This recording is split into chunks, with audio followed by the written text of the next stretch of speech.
Internet. And today we've got a full house here with everybody to come and speak all things Polkadot. Hey, everybody. Hello. Hello. Wow. The thing that I'm loving at the moment, I'm tracking metrics of the vibe check at the moment, and we're trending. We're trending up. Now, I'm going to preface this with a massive caveat that numbers are small, but we're trending up. And so I think we, across both platforms that we post on, we had our third highest viewership last week. So we're going to be start measuring it in the thousands of views soon. So we're getting there. So it goes to show that the Polkadot people are out there and everyone's paying attention. So good to know that there's still people who are in the bushes. It's the Homer Simpson meme. We're just waiting for people to come out and come and talk about the things that they're doing inside the ecosystem. But it's good to know that you're out there. So please like, comment, share around so we can reawaken the Polkadot beast and all of the people who are out there. Any cool stories from anyone this week before I dive into content? Anyone got anything? Anyone got any dramas or anything that they'd like some therapy on? I think a lot of people on Twitter need a lot of therapy, actually. Maybe not people on this call, but just generally people posting on X need some level of professional help, I think.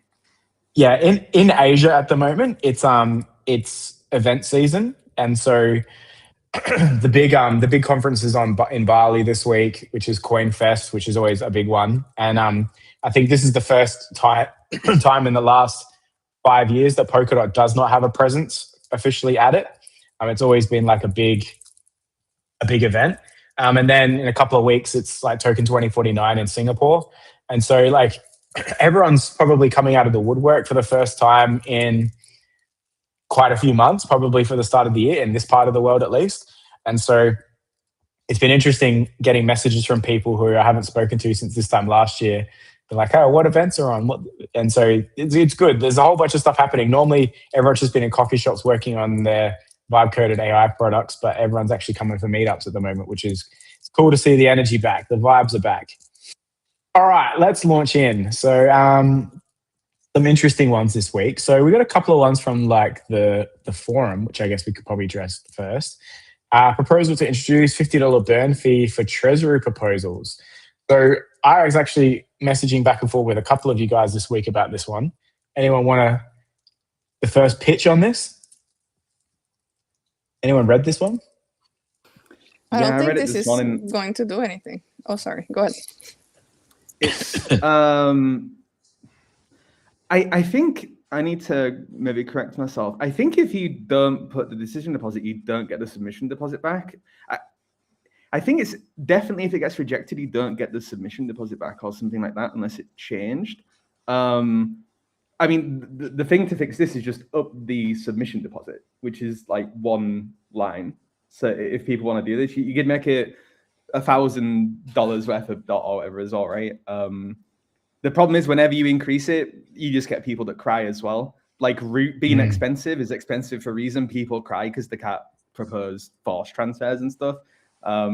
When what is it? The big spender was is quite expensive. People complain that they need 400 dot or something. So if we do want to do this, I think you just increase the submission deposit and then make sure that if the decision deposit isn't posted, that it still just burns the submission deposit. But then if you mess up by mistake, right, there's been a bunch of those, then you just lose the dot as well. But then that maybe makes people double check referendums.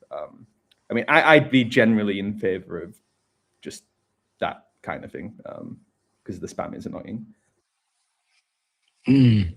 Florentina, any color you wanted to add? I don't think that we have that much spam, to be honest, at the moment, or even for a really long time. And I'm not sure that the first thing, I'm so sorry, maybe I'm nitpicking, but it just really bothered me, the first sentence, because what does that mean, a $50 dot fee? Does it $50 dot fee? I'm sorry, but okay. It's a moving target. Let's assume that it's a $50 equivalent in DOT. I don't know, maybe, or whatever it is, or that it's 50 DOT. I don't know. I still don't think that this is going to dissuade people so much. And as Limo said, there's already a mechanism for this, which is there are two deposits, as he was saying, the decision deposit and the submission deposit. So yeah, maybe change the submission deposit if you want. But then I saw that there's a discussion at the bottom with Bill about maybe it depends on what track it's for, and maybe this shouldn't be like a fixed thing for all tracks the same. Because if it's like a small tipper, let's say like you're requesting like, I don't know, $200, 200 USDC, then you need to put $50 to request that. Maybe it's not so reasonable. But if it's like the like one of the Treasury tracks, then maybe yes. But I don't know. I really think that I don't see the point of doing this right now. I don't think it's going to change anything. And then I did see that there were 2 spam refs like 1 or 2 days after this. Yeah, okay. Just prove the point, I guess, or whatever. Yeah, interesting. Well, I agree that I don't think it's a huge problem at the moment. It probably, I don't know if anyone remembers those AAG sessions where there was like 700 people all wanting to come on and present, and like all of the little squares looked like it was some sort of puzzle. Like those were the days where we actually had to like actually get people to have some sort of skin in the game before they could start putting stuff up. But yeah, I don't know if it's a huge issue at the moment. Anyway, we move on. Other one this week was it's an issue because there's now like mandatory support and all that kind of stuff for anything that spends a lot of money. So like small spender and above. I think tippers still are 0, but for small tippers and above, there's like a mandatory amount of tokens that need to vote I. So there's actually like 10 requirements. So if the chain was like, I don't know, people were just not voting, somebody can't get something passed with like 1 dot. Actual stake. Wasn't that an issue in some of the parachains towards the end as well, where like one person was voting and just like ramming through stuff because no one was paying attention? Like, there's been a lot of them. Yeah, and like some cheeky people just trying to just like see if people are paying attention just by like throwing hand grenade into governance to see if stuff gets passed or not. I did that at one point, and it would have passed if the block times of a parachain were like 6 seconds or whatever, and not like delayed by like 4x. It would have passed, and I would have got sued. I was actually talking about you. I just wasn't going to name you. No, but then other people have copied me, but they do it really wrong, and they just get doxed immediately. It's quite funny, actually. I wasn't gonna rat you out, but yeah, I was making reference to you doing that. Good times. All right, we'll move on. ParaSpell, the ParaSpell CLI. Anyone across this one here? Because I think this one was one that got a bit of chatter too this week. I noticed it when I was in the forum, and I think it's interesting. They've got this new configuration wizard, right? Collects your requirements, generates a starter project, installs all the dependencies, and you get your working code base ready. And I think it's just a nice new tool for anyone that's using any of the ParaSpell toolkit stuff. Pretty cool. I think this is the direction that most things are trending as well anyway, hey, because it's like, you know, how many devs are just straight deving now without even all of like their AI tools as well. So good that, good that we've got more tooling here. I'm just having a look here what else I've got here on this, but yeah, interesting. Another one that's popped up. Anyone else on that one before I move on? Florentina, you flagged this one with me. Looking for reviewers of communication.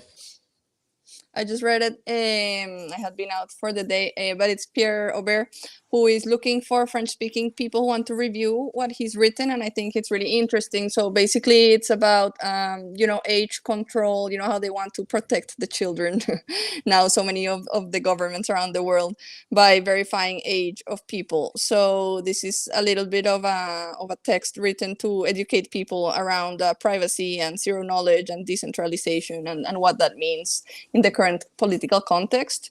So it looks like he's looking for some reviewers, French speaking, because it is written in French, and who are aware of the current status with politics, etc. So I've shared it for now with the French speaking community of the Nexus. We'll see if people are interested in participating, but I think this is very, very important, to try to communicate to average people who are not necessarily aware of what decentralization means or what zero knowledge means or what privacy really is, how there might be, alternatives to what some of the governments are currently proposing.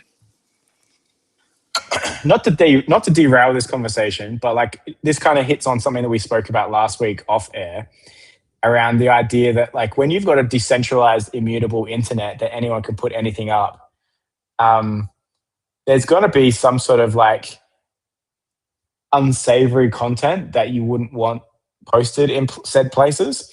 And just ironically, yesterday I watched a documentary on the cyber bunker that got shut down whatever years ago. It's in really Germany. good as well. Yeah, it was really good.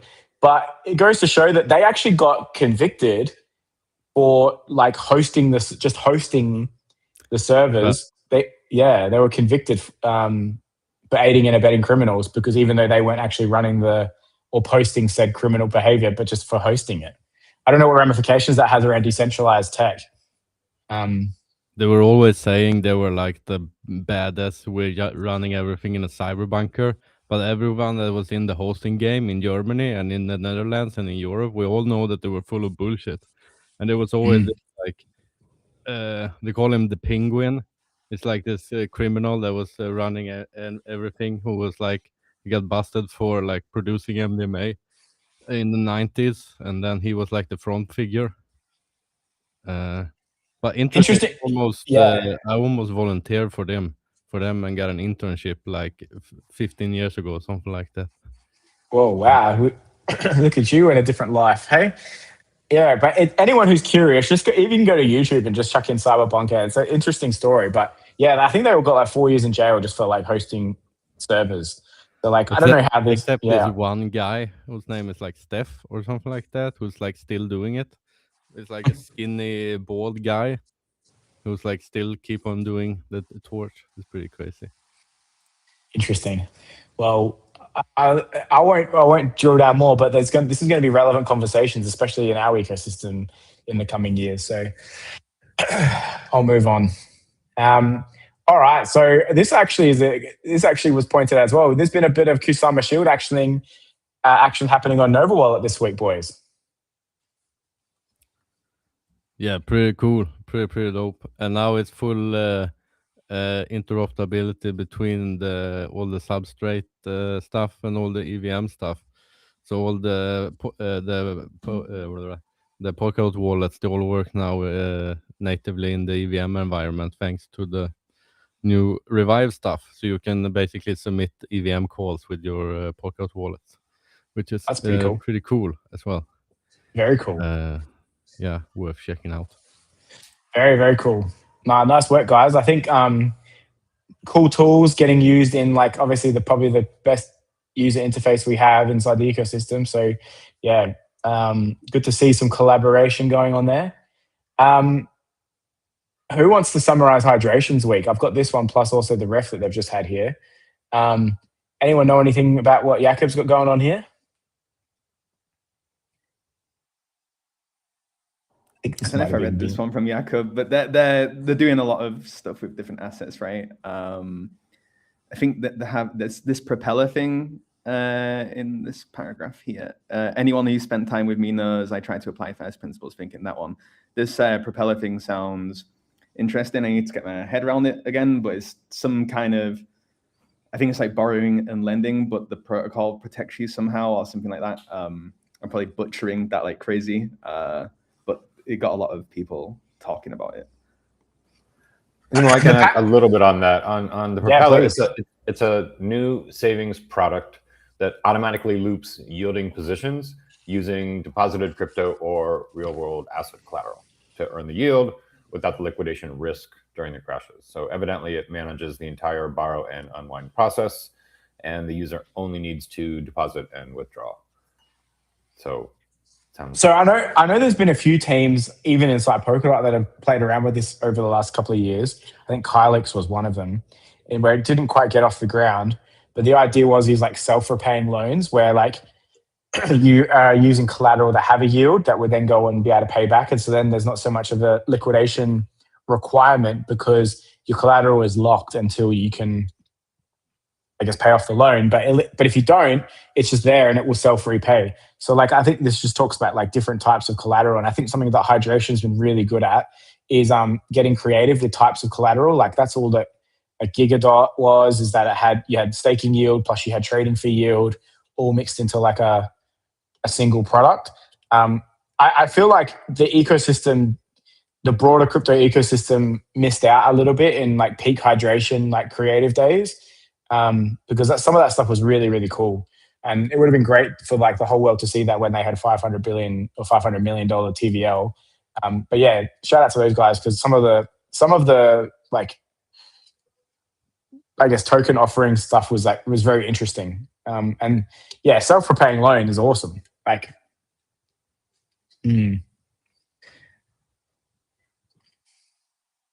Okay, well, yeah, Limo, you had this one as well, Hydration again. Ola's making a little bit of a play here. Yeah, so the Hydration DAO has the control of what they call the POL, the protocol earn liquidity. So quite a while ago, there was quite a bit of it that was put into DOT. I mean, you can see the numbers here, right? And that was put on a pure proxy on Polkadot. It was then like staked and used in governance and stuff like that. And the reason it was done was that the staking rewards went to a different account, which is, you can see there's like 2 bullet points. There's the principal account and the rewards account. And that rewards account was supposed to be for buying call time, right? So I can't remember exactly how it was done, but it was if the price of calls was X dot, right? Then the protocol wanted to make sure that it could pay for calls without needing to really do much. It seems that calls are kind of cheap and have been cheap for quite a while. So this is probably not needed. So they are voting right now to send the DOT back to, to send an XCM message to Asset Hub, to then XCM it to Polkadot, because it's only the protocol that can control this, right? And then sell it via OTC orders, which doesn't impact the market. It's like a set price. Obviously, if someone buys it and then sells it, it can impact the price and stuff. But yeah, that's a secondary sale, though. That's a secondary exactly. sale. Yeah, you can't control what people do. So yeah, we'll see how it goes, but it seems to be pretty big towards the eye at the moment. Yeah, I mean, anything you can get more into Holler as well, or only just makes it more liquid, makes it better. So I'm all for that one. Yeah, cool. Good to see. All right, we're into the doom and gloom section of our vibe check. So we've had a couple of exploits. Energy Web. It seems like Energy Web kind of like caught this one mostly though, because from my understanding is that they've got the token natively on Ethereum and in Polkadot now, and this was mostly Ethereum, was it, or it didn't manage to get to Ethereum? It sounds like what happened, based on Giraffe's kind of trying to dumb it down in this tweet, is that there's a bridge between the ETH side and the substrate side, and somebody on the ETH side managed to exploit the bridge contract or whatever, and like put 70 million fake EWT into the bridge, and then it minted it on the Polkadot side.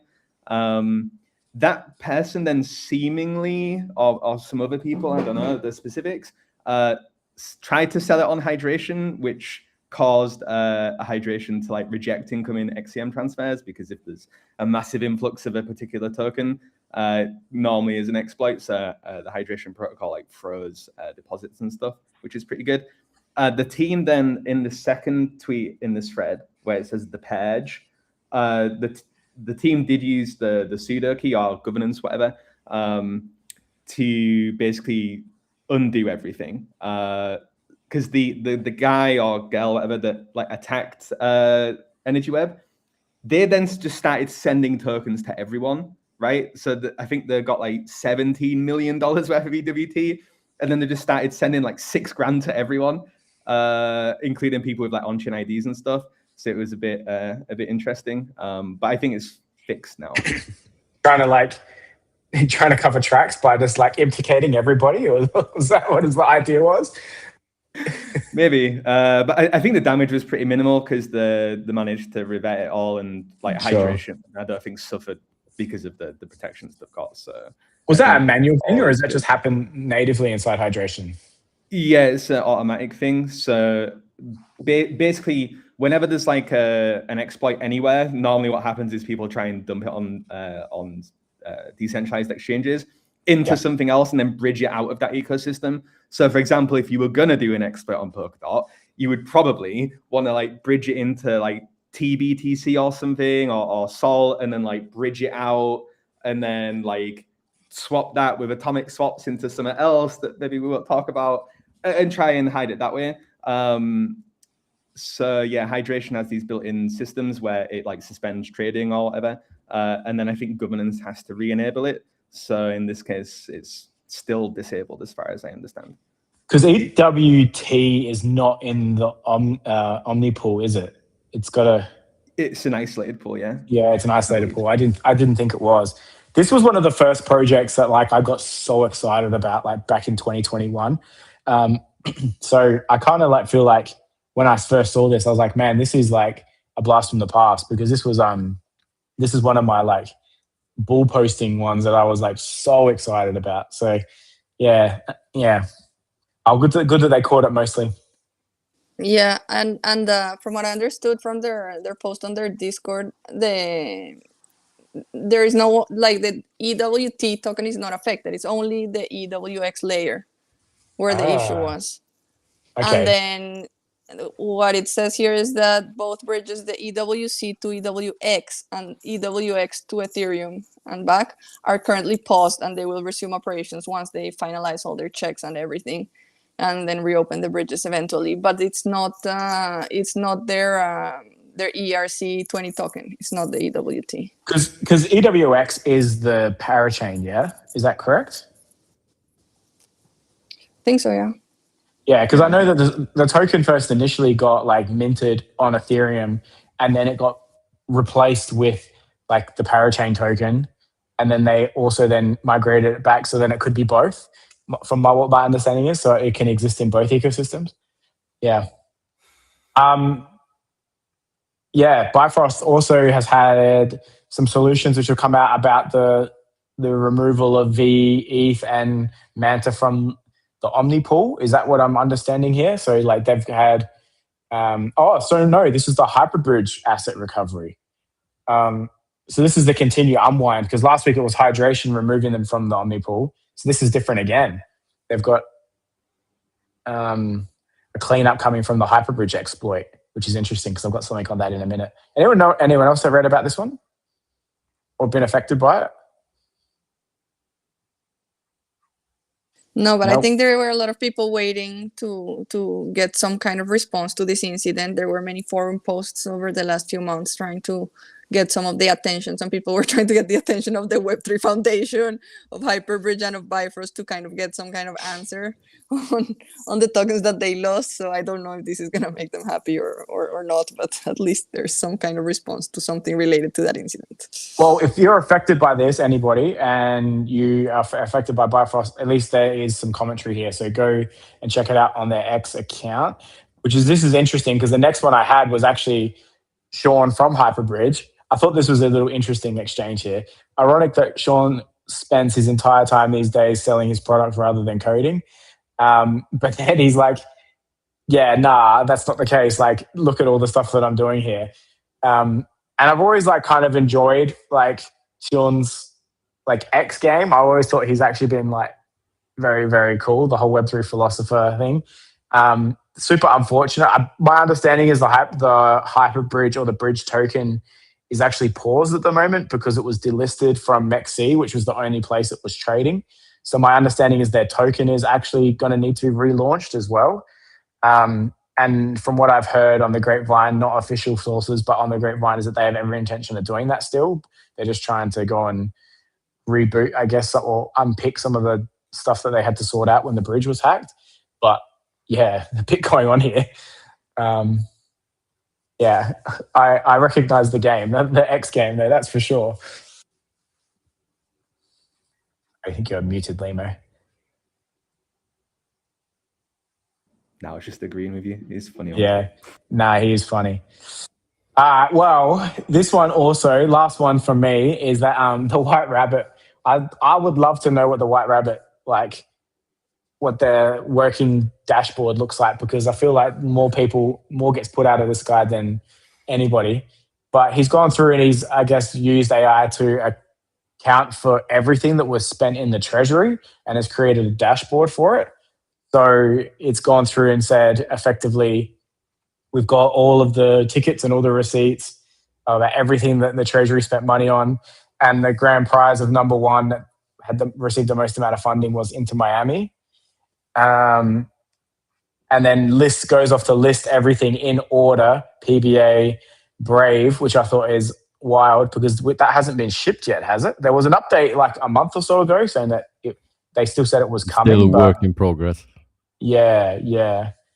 And then we go down through, Snowbridge, Mythical, Stellar. So, yeah, he's obviously gone and picked up all of the receipts. Interesting as well that like this is still like relevant, obviously, in the minds of people too. After what we're nearly 8 months down now, where effectively like most open gov has not been so open. But yeah, I don't know. Did anyone else have a read of this? I thought it was pretty interesting. There's a lot more digging that you can do. You can go like a step down. There's some ones there where it's like, did stuff get delivered? Did some dodgy stuff go on? So, I mean, you can keep digging if he wants. It'd be quite funny. And I'm sure he will do. Oh, there was actually another really cool tweet from him as well, where Nova actually got a shout out saying like, at least Nova like built stuff. Nova and Subwallet actually shipped things, and there was actually 2 other wallets that did not. And so, yeah, there was a couple of like honorable mentions there for people who actually did do stuff. So it's not all finger pointing, but yeah, is that the number? Like, that's a big number. Like, I don't know what's going on there, but it's a big number. Yeah, last one here. Who sent me this? I actually haven't looked at this one. Does anyone know? Someone here sent me this one. Polkadot testnet. That was mine. So Compute Flux has been around. I was aware of Compute Flux, I guess, for the past month, and I still haven't had that chance to dive super deep into it. But they just did this sort of post where they were able to set up and run a game using AI, but they were able to do it super cheap, so like for 2 cents. And the bottom line for me is it's an early example of low-cost open AI infrastructure on Polkadot. And so anybody working in open source AI or closed source AI, check it out. And I think the Compute Flux project's pretty interesting. So yeah, that was the short version. Using Compute Flux plus DeepSeek harness, one prompt, become a playable game with wallets, mining quizzes, and NFTs. That is so cool. That is very cool. They just launched their beta recently, and so that's why I haven't had a chance to play with it, but I'm hoping to this week. I'll definitely go have a play with that one. That's awesome. Well, that was all of my content and tabs for the week. So thanks everyone for contributing to that. But look at us. We went from like, hey, should we get on stream and like just talk about what's going on and have a little bit of a therapy session to like all of a sudden we've got a full wraparound of the whole ecosystem. So yeah, I love where we're trending here 5 months later to show that we've got a handle on what's happening again. And I think that got really scary there for a little bit when everyone kind of went into the shell and we didn't know what was happening in the ecosystem still. But it goes to show that there's a lot of cockroaches out there that survived the atomic bomb that went off. And yeah, there's a lot of people out there who are still doing a lot of cool stuff. So shout out to everyone in the community. Any other thoughts while we're here, everybody, that we should just speak amongst friends about? Anything interesting going on in anyone's lives this week? I'm off to a conference tomorrow, so if anyone's going to be at CoinFest Asia, ping me. I'll be around. Be good to catch up with some people. Anything else going on from anybody else?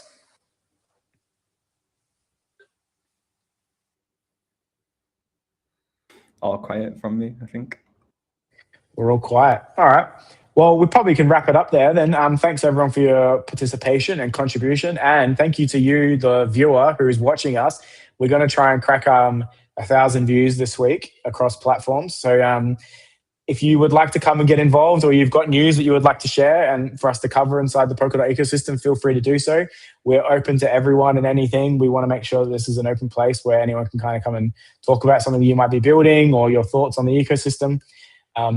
And if not, we will see everybody same time, same place next week. See ya, everybody. See you next week. Bye.